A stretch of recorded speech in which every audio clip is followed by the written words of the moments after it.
सभी को प्रणाम। हम पढ़ रहे हैं जन्म शताब्दी पुस्तक माला 36 धर्म मंत्र से लोक शिक्षण। आइए गायत्री मंत्र के साथ स्वाध्याय को आगे बढ़ाएं और समझें कि गुरुदेव हमें क्या समझाना चाहते हैं।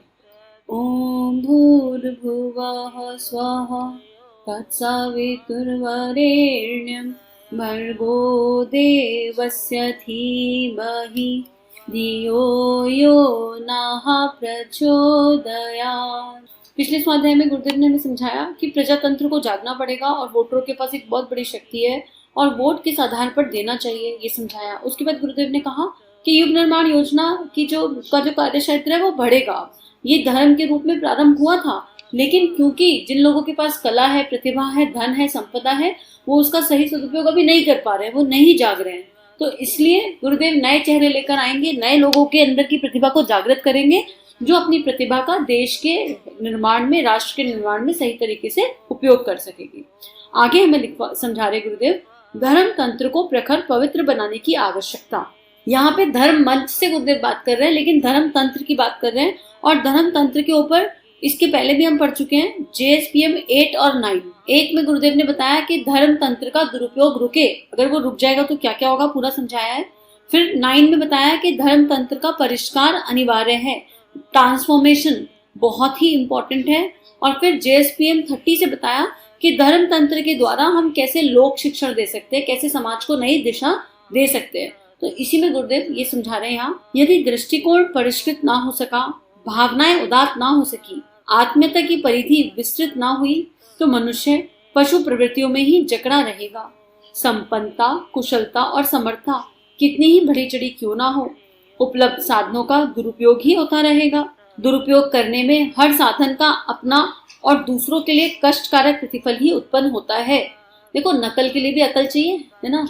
जिन लोगों के पास वो है, कला है, प्रतिभा है, सब कुछ है, लेकिन श्रेष्ठ भावनाएं नहीं है, एक बदला हुआ दृष्टिकोण नहीं है, जो कि ऊंचा सोचता हो, जो कि बड़ा सोचता हो, जो समष्टि मन से जुड़ता हो, वो नहीं है, आत्मीयता नहीं है, प्रेम करुणा संवेदना नहीं है, तो वो कला मिसयूज हो सकती है।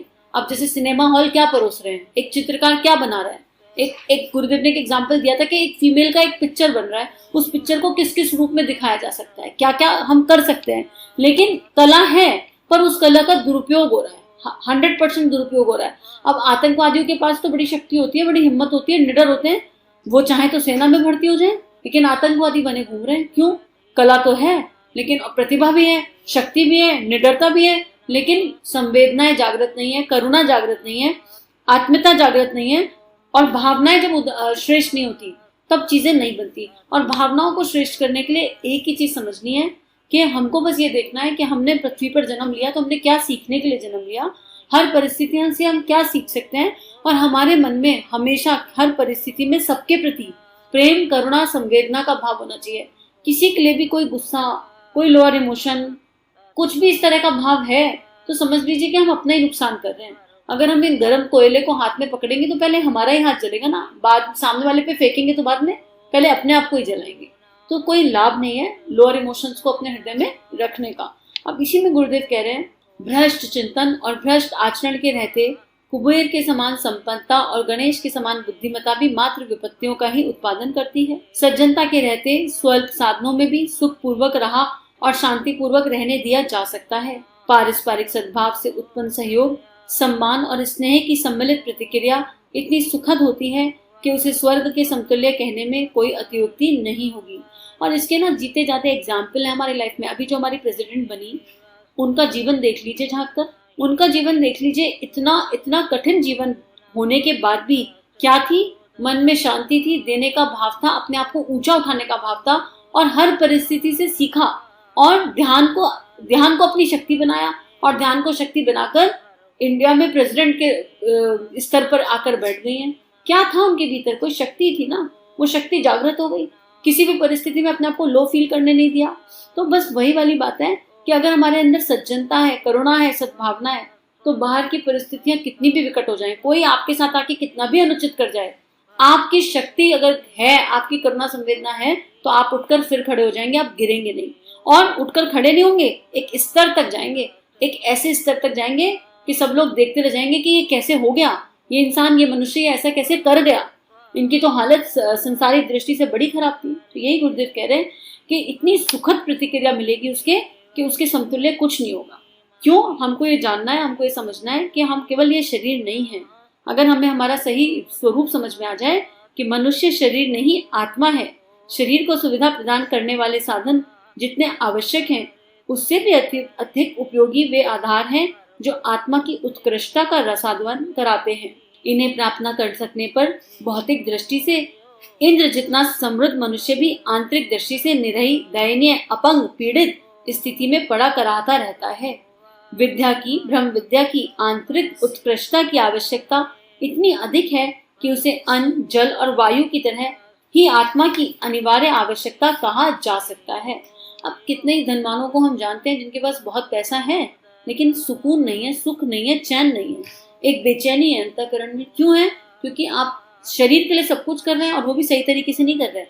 भाई आत्मा का तो चलो ज्ञान भूल जाओ, बहुत कम लोगों को है, पर शरीर का ज्ञान तो सबको है कि हमारे पास ये शरीर है। इस शरीर की रक्षा के लिए, इसके आरोग्य की रक्षा के लिए जो उचित कदम उठाने हैं वो कितने ही लोग उठा रहे हैं इस दुनिया में। सबको पता है ब्रह्म मुहूर्त में उठना चाहिए, सबको पता है एक्सरसाइज करनी चाहिए, प्राणायाम करना चाहिए, ध्यान करना चाहिए, एक रूटीन फॉलो करना चाहिए, एक सिस्टम फॉलो करना चाहिए। नहीं करते हम जानते हुए भी। तो जब शरीर का ही ध्यान नहीं रख रहे तो इमोशनल बॉडी और मेंटल बॉडी, विचार शरीर, कारण शरीर और विचार शरीर के तो भूल ही जाओ, सूक्ष्म शरीर और कारण शरीर का तो। और गुरुदेव यहाँ आत्मा की बात कर रहे हैं। सारी समस्या बस वहीं आकर खड़ी हो जाती है जब हम इस शरीर को सब कुछ मान लेते हैं। और इस शरीर को सब कुछ मान रहे हैं तो फिर किसी ने क्या कर दिया, किसी ने क्यों कर दिया, अपेक्षाएं, इच्छाएं, डिजायर्स, एम्बिशन, भय, ये सारे भाव आ जाते हैं।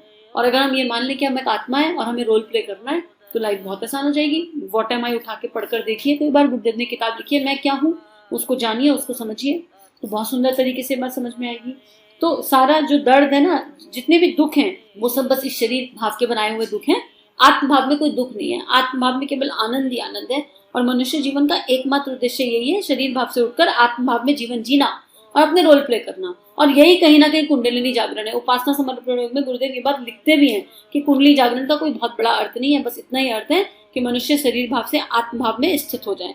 और जब आत्म भाव में स्थित हो जाएंगे तो ब्रह्म विद्या, आंतरिक विद्याएं और ऊंचे दृष्टिकोण सब कुछ जागृत हो जाएंगे। तो आत्मा की जो मूल आवश्यकता है उसे समझिए। हमारे को एक अच्छा स्वाध्याय विचार शरीर के लिए, श्रेष्ठ भावनाएं विचार शरीर के लिए, और आत्मा की मूल आवश्यकता ध्यान, जप, उपासना, साधना, आराधना वो है, उनको समझने का प्रयास करना है। आगे लिख रहे हैं गुरुदेव, इसके अभाव में, क्योंकि ये हम नहीं करते तो इसके अभाव में क्या हो रहा है, अगणित समस्याएं उपस्थित हैं, गुत्थियां उलझती जाती हैं और व्यक्ति तथा समाज में अगणित प्रकार के शोक, संताप, कष्ट, कलेश सहन करने पड़ते हैं। व्यक्ति को सुसंस्कृत, संतुष्ट एवं समाज को समृद्ध रहना हो तो आत्म परिष्कार की उस प्रशिक्षण व्यवस्था को जुटाया जाना चाहिए जिसे विद्या कहते हैं, और अध्यात्म तथा धर्म जिसका उपकरण है। अब गुरुदेव कह रहे हैं कि अगर हमें एक अच्छा समाज चाहिए, एक सुसंस्कृत समाज चाहिए, एक संतुष्ट समाज चाहिए, तो हमको आत्म परिष्कार की यात्रा पर चलना ही होगा और उसके जो स्टेप्स हैं उनको लेना ही होगा। और इसके लिए ना एक किताब है सफल जीवन की दिशा धारा, उसको सुनकर देखिए, उसमें आपको समझ में आ जाएगा कि क्या क्या गुरुदेव ने समझाया है। वो रिकॉर्डिंग पे भी है। और जब हम बच्चों के सेशन लेते हैं, डिवाइन यूथ सेशंस, किसी भी एज ग्रुप के लिए, तो छोटे छोटे बच्चों को बस यही बताने की कोशिश की जाती है कि जीवन जीने का सही तरीका क्या है, जीवन जीने का सही ढर्रा क्या है, आर्ट ऑफ लिविंग क्या है, और हमको शरीर भाव से आत्म भाव में आकर कैसे ऊंचाइयों पर पहुंचना है। अब सोचो ना, एक यूथ अगर एक श्रेष्ठ इंजीनियर बन जाए, श्रेष्ठ यूपीएससी सिविल्स वाला बन जाए, और उसको ये मूल पता हो अपना, तो उसका जो लोभ है, लालच है, वो तो वहीं खत्म हो जाएगा। और इसको और अगर बेहतर समझना हो तो एक कुछ देर का चिंतन करिए, अपने जीवन के किसी एक दुख को उठाकर देखिए, विजुअलाइज कीजिए एक दुख सबसे बड़ा कौन सा है। अब इस दुख के मूल कारण में जाइए, और जब आप अपने दुख के मूल कारण में जाएंगे ना, तो आप देखेंगे अनएड्रेस्ड इमोशन दुख का मूल कारण है। किसी ने कोई अपेक्षा पूरी नहीं करी इसलिए दुख हो रहा है, कोई डिजायर रह गया इसलिए दुख हो रहा है, अपने आप के प्रति हीन भावता है इसीलिए दुख हो रहा है। यही सारे कारण मिलेंगे, इच्छाएं, डिजायर्स, ये जो मूल चीजें यही हैं। और इसी में फिर सारे इमोशंस आ जाते हैं, ईर्ष्या आ जाएगा, छल आ जाएगा, कपट आ जाएगा, कंपैरिजन आ जाएगा, तू मैं आ जाएगी, और यहीं से एक साइकिल बन जाएगी, एक डेड एंड लूप में हम बढ़ते चले जाते हैं। लेकिन अगर हम ये देख लें कि मेरे अंदर के किस रिश्ते को पीड़ा हो रही है, फिर अपने आप से पूछो, क्या मैं ये एक रिश्ता ही रह गया क्या? मेरी आइडेंटिटी केवल यही है? मेरी एक विस्तृत आइडेंटिटी है, अरे मैं ब्रह्म हूँ, मैं ब्रह्मांड हूँ, मेरे भीतर पूरा ब्रह्मांड समाया हुआ है, मुझे उस तक जाना है। लेकिन हम अपने आप को एक छोटे से दायरे में फिक्स कर लेते हैं, me as daughter, me as wife, me as employ, me as XYZ, और मी एज सोल, जो सबसे इंपॉर्टेंट है चिंतन, वो करना ही नहीं है। वो भूल जाते हैं कि मी एज सोल क्या, सारी शक्ति वही है। तो me as soul playing a role, me as soul playing a role, मैं आत्मा हूँ जो अलग अलग रोल खेल रही है, कैरेक्टर है। ये शरीर वस्त्र है, हर बार बदलेगा, we will keep changing the clothes. आत्मा अजर अमर अविनाशी है, और जो क्लोथ बदल के जो सामने लोग आ रहे हैं वो भी अपना चोगा बदलते रहेंगे। अभी इस जन्म जो बेटा है, हो सकता है अगले जन्म वो माँ बन जाए, यू नेवर नो कि साइकिल क्या घूमेगी। तो बस वही समझने की जरूरत है, गुरुदेव कह रहे हैं। और वही सच्चा धर्म भी है। कर्मकांड तो मात्र एक स्टार्टिंग है, पर अगर धर्म को सही स्वरूप में समझना है तो वही एक सच्चा धर्म भी है। तो चलिए इसी पे चिंतन करते हैं। सब लोग कोशिश कीजिए कि आप मैं क्या हूँ पुस्तक को सुने और उसको समझें, उसको अभ्यास में लाएं। आज के लिए इतना ही स्वाध्याय। हम सभी का जीवन गुरु शक्ति के सूक्ष्म सानिध्य में मंगलमय है। सभी को आभार। हमारे YouTube चैनल को सब्सक्राइब कीजिए और बेल आइकन पर क्लिक कीजिए ताकि आने वाली सभी वीडियो की नोटिफिकेशन आपको मिलती रहे। आप सभी को बहुत बहुत थैंक यू।